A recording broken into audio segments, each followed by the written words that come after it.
નમસ્કાર મિત્રો, શેરબજાર ગુજરાતી યુટ્યુબ ચેનલમાં તમારા બધાનું સ્વાગત છે। મિત્રો, આજે આપણે એવા શેરને લઈને વાત કરવાના છે જે શેરોમાં આપણને મોટા સમાચાર જોવા મળી રહ્યા છે, જેમ કે અદાણી ગ્રુપમાં 3600 કરોડ રૂપિયાના શેર કોઈએ વેચ્યા છે। સાથે જ વાત કરીએ કે વિપ્રોના ક્વાર્ટરલી પરિણામ પછી બ્રોકરેજ હાઉસ શું જણાવે છે। હીરો મોટરના 4 પ્લાન્ટ બંધ કરવાના છે એવા ન્યૂઝ પણ જોવા મળી રહ્યા છે। સાથે સાથે જો તમારા જોડે યસ બેંકના શેર હોય અથવા તો પછી તમે યસ બેંકના શેરમાં રોકાણ કરવાનું વિચારી રહ્યા હોવ તો તેના વિશે બ્રોકરેજ હાઉસ શું માહિતી આપી રહ્યા છે એ પણ આપણે જોઈશું।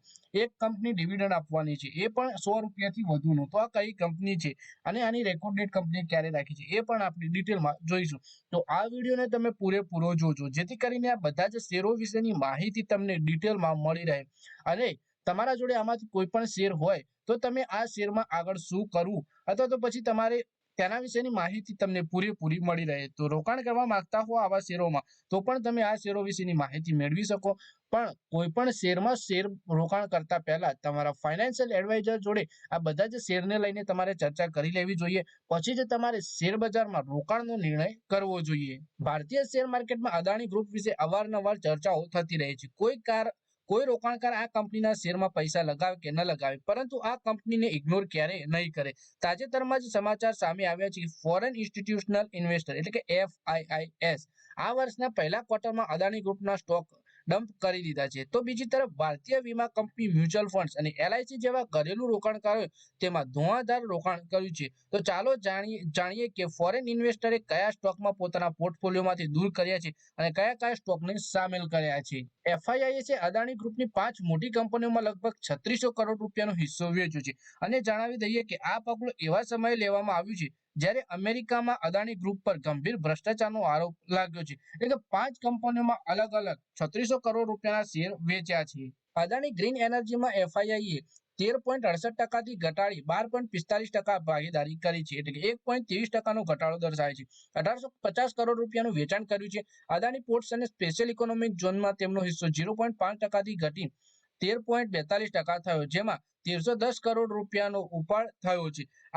આ ઉપરાંત અંબુજા સિમેન્ટમાં 0.54%માં ઘટાડો થયો, 700 કરોડનું વેચાણ। એસીસીમાં 0.31% વેચ્યું છે, 110 કરોડનું વેચાણ દર્શાવે છે અને અદાણી એન્ટરપ્રાઇઝમાં 54 કરોડ રૂપિયાનો હિસ્સો વેચવામાં આવ્યો છે। બીજી તરફ ડોમેસ્ટિક ઇન્સ્ટિટ્યુશનલ ઇન્વેસ્ટરે આ તકને રોકાણ તરીકે જોઈ। LIC, પેન્શન ફંડ્સ અને મ્યુચ્યુઅલ ફંડ્સે અદાણી ગ્રુપની ઘણી કંપનીઓમાં પૈસા લગાવ્યા છે। LICએ 2050 કરોડ રૂપિયાનું રોકાણ કર્યું, જ્યારે ત્યારબાદ વીમા કંપનીઓએ 1865 કરોડ રૂપિયા, પેન્શન ફંડ્સે 1050 કરોડ રૂપિયા અને મ્યુચ્યુઅલ ફંડ્સે 1600 કરોડ રૂપિયાનું શેર ખરીદ્યા છે અદાણી ગ્રુપના કંપનીમાં। અંબુજા સિમેન્ટમાં LICનો સૌથી મોટો દાવ છે। LICનું સૌથી મોટું રોકાણ અંબુજા સિમેન્ટમાં છે। તેમણે 0.48% હિસ્સેદારી વધારીને 5.55% કરી દીધી છે। આ રોકાણ 636 કરોડ રૂપિયાનું હતું।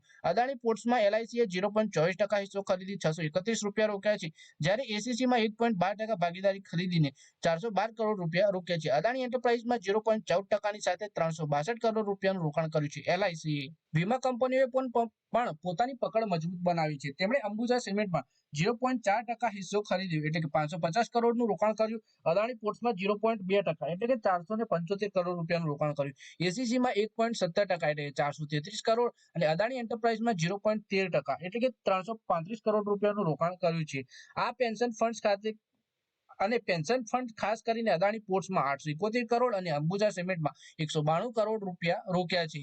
પછી મ્યુચ્યુઅલ ફંડે કયા શેરોમાં રોકાણ કર્યું એ જોઈએ તો મ્યુચ્યુઅલ ફંડે અદાણી ગ્રીનમાં 0.64% એટલે કે 973 કરોડ, અદાણી એનર્જી સોલ્યુશનમાં 0.54% એટલે કે 563 કરોડ રૂપિયા, અદાણી એન્ટરપ્રાઇઝમાં 0.12% 322 કરોડ, અંબુજા સિમેન્ટમાં 0.10% એટલે 127 કરોડ હિસ્સો વધારે છે। જોકે તેમણે એસીસીમાં 0.91%થી 338 કરોડ અને અદાણી પોર્ટ્સમાં 0.4% 92 કરોડ અને અદાણી ટોટલ ગેસમાં 0.5%થી 127 કરોડમાં તેમનો હિસ્સો ઘટાડ્યો છે। આ દરમિયાન GQG ગ્રુપે પણ અદાણી કંપનીઓમાં પોતાનું રોકાણ વધાર્યું છે। તેણે અદાણી ગ્રીન એનર્જી અને અદાણી એન્ટરપ્રાઇઝમાં તેનો હિસ્સો વધારી અનુક્રમે 4.49% અને 3.84% કર્યો છે, જેમાં દરેકમાં 430 કરોડ રૂપિયાનું રોકાણ કરવામાં આવ્યું છે। તેમણે અદાણી એનર્જી સોલ્યુશન અને અદાણી પાવરમાં અનુક્રમે 141 કરોડ અને 30 કરોડનું રોકાણ કર્યું છે। જોકે તેણે અદાણી પોર્ટ્સમાં 225 કરોડનું વેચાણ કરી પોતાનો હિસ્સો ઘટાડી દીધો છે।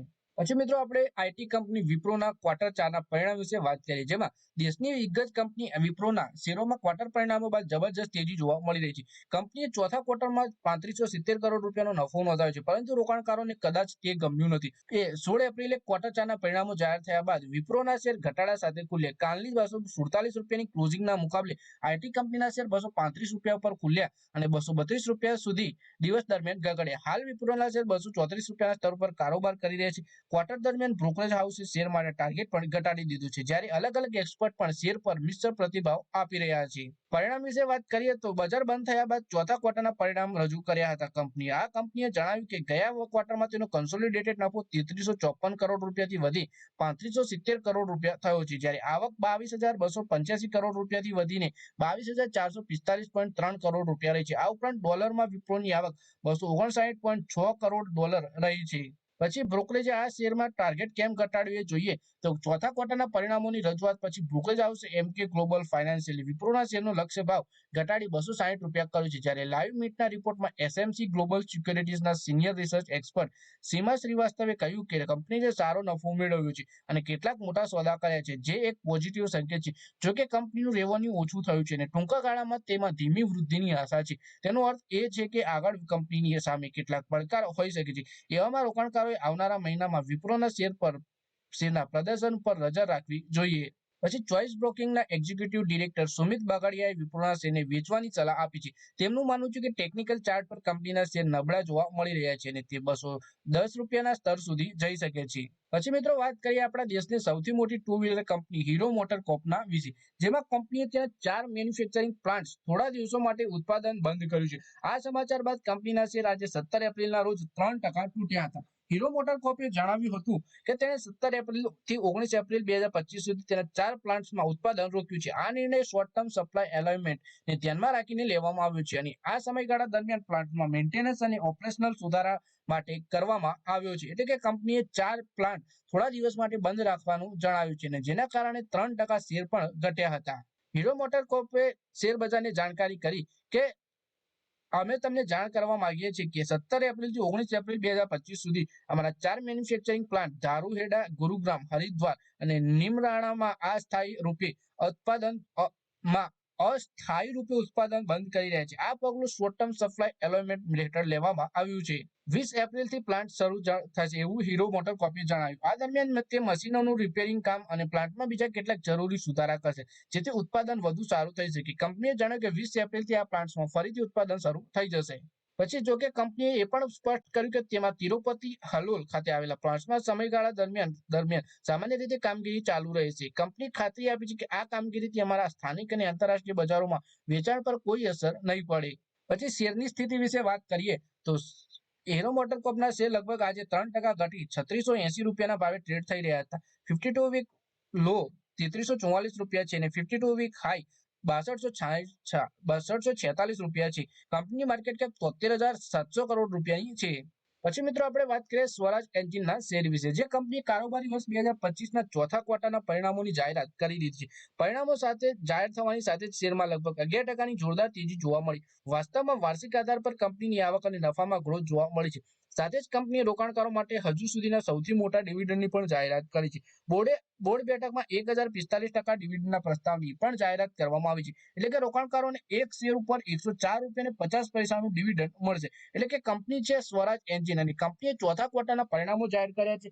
ક્વાર્ટરના પરિણામો જાહેર થતાની સાથે જ કંપનીએ રોકાણકારોને 1045% ડિવિડન્ડ આપવાની જાહેરાત કરી છે, તેની ફેસ વેલ્યુ પર. ચોથા ક્વાર્ટરમાં એન્જિન વેચાણ વોલ્યુમ અને નફો હજુ સુધી સૌથી વધારે રહ્યો છે. ચોથા ક્વાર્ટરમાં એન્જિન વેચાણ 45,594 યુનિટ રહ્યું. કારોબારી વર્ષ 2024ના માર્ચ ક્વાર્ટરમાં આ આંકડો 35,344 યુનિટ હતો, એટલે કે 10,000 યુનિટ વધારે વેચ્યા છે કંપનીએ આ વર્ષે. સ્વરાજ એન્જિનના ક્વાર્ટર 4ના પરિણામના રેવન્યુ વિશે વાત કરીએ તો માર્ચ 2025ના ક્વાર્ટરમાં કંપનીની વાર્ષિક આવક 29.4% ગ્રોથ જોવા મળી. ગયા કારોબારી વર્ષમાં સમાન ક્વાર્ટરમાં કંપનીની આવક 351 કરોડ રૂપિયા હતી, પરંતુ હવે તે વધી 454.2 કરોડ રૂપિયા પર પહોંચી ગઈ છે. પછી નફામાં પણ વાર્ષિક આધાર પર 29%ની ગ્રોથ જોવા મળી. ગયા કારોબારી વર્ષમાં માર્ચ ક્વાર્ટરમાં આ કંપનીનો નફો 35.2 કરોડ રૂપિયા હતો, પરંતુ હવે તે વધી 45.4 કરોડ રૂપિયા ઉપર પહોંચી ગયો છે. ઓપરેટિંગ નફાની વાત કરીએ તો નાણાકીય વર્ષ 2025ના માર્ચ ક્વાર્ટરમાં તે 62 કરોડ રૂપિયા હતું. પાછલા નાણાકીય વર્ષના સમાન ક્વાર્ટરમાં તે 48 કરોડ રૂપિયા હતું અને આ રીતે વાર્ષિક ધોરણે કાર્યકારી નફામાં પણ 29% વૃદ્ધિ જોવા મળી છે. પછી કંપનીના માર્જિનમાં પણ વિસ્તાર જોવા મળ્યો છે. માર્ચ ક્વાર્ટરમાં કંપનીનું માર્જિન 13.7% રહ્યું છે અને કારોબારી વર્ષ 2024માં માર્ચ ક્વાર્ટરમાં તે 13.6% હતું. પછી ચોથા ક્વાર્ટરમાં અને સંપૂર્ણ નાણાકીય વર્ષ 2025માં મજબૂત વૃદ્ધિ અને વાર્ષિક અને ભવિષ્યની માંગને ધ્યાનમાં રાખી બોર્ડે ક્ષમતા વિસ્તરણમાં યોજનાઓને પણ મંજૂરી આપી છે. આ અંતર્ગત કંપની વાર્ષિક ક્ષમતા 1,95,000થી વધારી 2,40,000 કરવાની તૈયારી કરી રહી છે. તે ઉત્પાદન ટેકનોલોજી સુધારવામાં પણ ધ્યાન કેન્દ્રિત કરશે. કંપનીએ જણાવ્યું હતું કે આ વિસ્તરણનો સમગ્ર ખર્ચ આંતરિક મૂડી અને સરપ્લસ ભંડોળમાંથી ઉઠાવવામાં આવશે. પછી મિત્રો આપણે યસ બેંકના શેર વિશે વાત કરીએ, જેમાં યસ બેંકને 2016-17 માટે 244 કરોડની ટેક્સ ડિમાન્ડ નોટિસ મળી છે. યસ બેંકને ઇન્કમ ટેક્સ વિભાગ તરફથી 244.20 કરોડ રૂપિયાની ટેક્સ ડિમાન્ડ નોટિસ મળી છે. આ માંગ હાલમાં કરવામાં આવેલા રેક્ટિફિકેશન ઓર્ડર બાદ ઉઠાવવામાં આવી છે. બેંકનું કહેવું છે કે ગણતરીમાં થયેલી ભૂલના કારણે આ ડિમાન્ડ થઈ છે અને તેને પડકાર આપશે. બેંકે તેના નિવેદનમાં કહ્યું કે તે આ મામલે મજબૂત કાયદેસર આધાર રાખે છે અને આ બધા આવશ્યક ઉપાય કરશે. એટલે કે કંપનીને 244.20 કરોડ રૂપિયાની ઇન્કમ ટેક્સ ડિપાર્ટમેન્ટ તરફથી નોટિસ મળી છે. શેર બજારમાં યસ બેંકના શેર પર તેની કોઈ અસર પડી નથી. રોકાણકારોએ આ ખબરનો શાંતિપૂર્વક રિપ્લાય આપ્યો છે, કારણ કે બેંકે વિશ્વાસ અપાવ્યો છે કે આ મામલો વહેલી તકે હલ કરી દેવામાં આવશે. બેંકનું કહેવું છે કે આ રેક્ટિફિકેશન ઓર્ડરની ઊંડાણપૂર્વક સમીક્ષા કરી રહી છે અને જરૂર પડવા પર અપીલ ઉચ્ચ અધિકારીઓ પાસે જશે. જાણકારી અનુસાર બેંકમાં પહેલાથી રિસ્ટ્રક્ચરિંગ ચાલુ છે. જૂન 2024માં યસ બેંકે લગભગ 500 કર્મચારીઓની છટણી કરી હતી, જે વિવિધ વિભાગો જેવા કે હોલસેલ, રિટેલ અને બ્રાન્ચ બેન્કિંગમાં હતા. આ પગલાંનો ઉદ્દેશ ઓપરેશનલ કાર્યક્ષમતા વધારવા અને ડિજિટલ બેન્કિંગ પર ધ્યાન કેન્દ્રિત કરવાનો હતો. અસરગ્રસ્ત કર્મચારીઓને 3 મહિનાના પગાર જેટલું સેવરનેસ પેકેજ આપવામાં આવ્યું હતું. નાણાકીય વર્ષ 2025ના ત્રીજા ક્વાર્ટરમાં યસ બેંકનો સંચાલન ખર્ચ 13% વધી 2657 કરોડ રૂપિયા થયો. સ્ટાફ ખર્ચ પણ વાર્ષિક ધોરણે 10% વધી 1,004 કરોડ થયો છે. ડિસેમ્બર 2024ના અંત સુધીમાં બેંકમાં કુલ 28,995 કર્મચારીઓ હતા, જે પાછલા ક્વાર્ટરમાં 29,571 કર્મચારીઓથી ઓછા છે. કુલ મળીને યસ બેંકનું ઇન્ટરનલ રિસ્ટ્રક્ચરિંગ અને કોસ્ટ કંટ્રોલની દિશામાં ઝડપથી પગલું ઉઠાવી રહી છે. ટોપ મેનેજમેન્ટમાં આ રાજીનામાથી બેંકના ભવિષ્યમાં વ્યૂહરચના અને કામકાજની રીતમાં મોટા ફેરફાર જોવા મળી શકે છે. બેંકના આગળના એક્શન પર રોકાણકારો અને ગ્રાહકોની નજર રહેવાની છે. તો મિત્રો, આ વિડીયોમાં આપણે વાત કરી અદાણી ગ્રુપના શેરો વિશે, વિપ્રોના શેર વિશે, હીરો મોટરકોર્પના શેર વિશે, સાથે સ્વરાજ એન્જિનના શેર વિશે અને યસ બેંકના શેર વિશે. આ બધા જ શેરોમાં આપણને નાના મોટા એવા સમાચાર જોવા મળી રહ્યા છે, જેની અસર આપણને શેરોના ભાવ ઉપર પણ જોવા મળી. તો મિત્રો, આ વિડીયોમાં બસ આટલું જ. હવે મળીએ આવનારા વિડીયોમાં. ત્યાં સુધી વિડીયોમાં લાઈક કરો, કોમેન્ટ કરો અને વિડીયો પોતાના મિત્રો સાથે ફેસબુક, ઇન્સ્ટાગ્રામ, વોટ્સએપ બધી જગ્યાએ શેર કરો. શેર બજારની આવી જ માહિતી ગુજરાતીમાં જોવા માટે તમે ચેનલને સબસ્ક્રાઇબ કરી ઘંટડી પર દબાવી દેજો.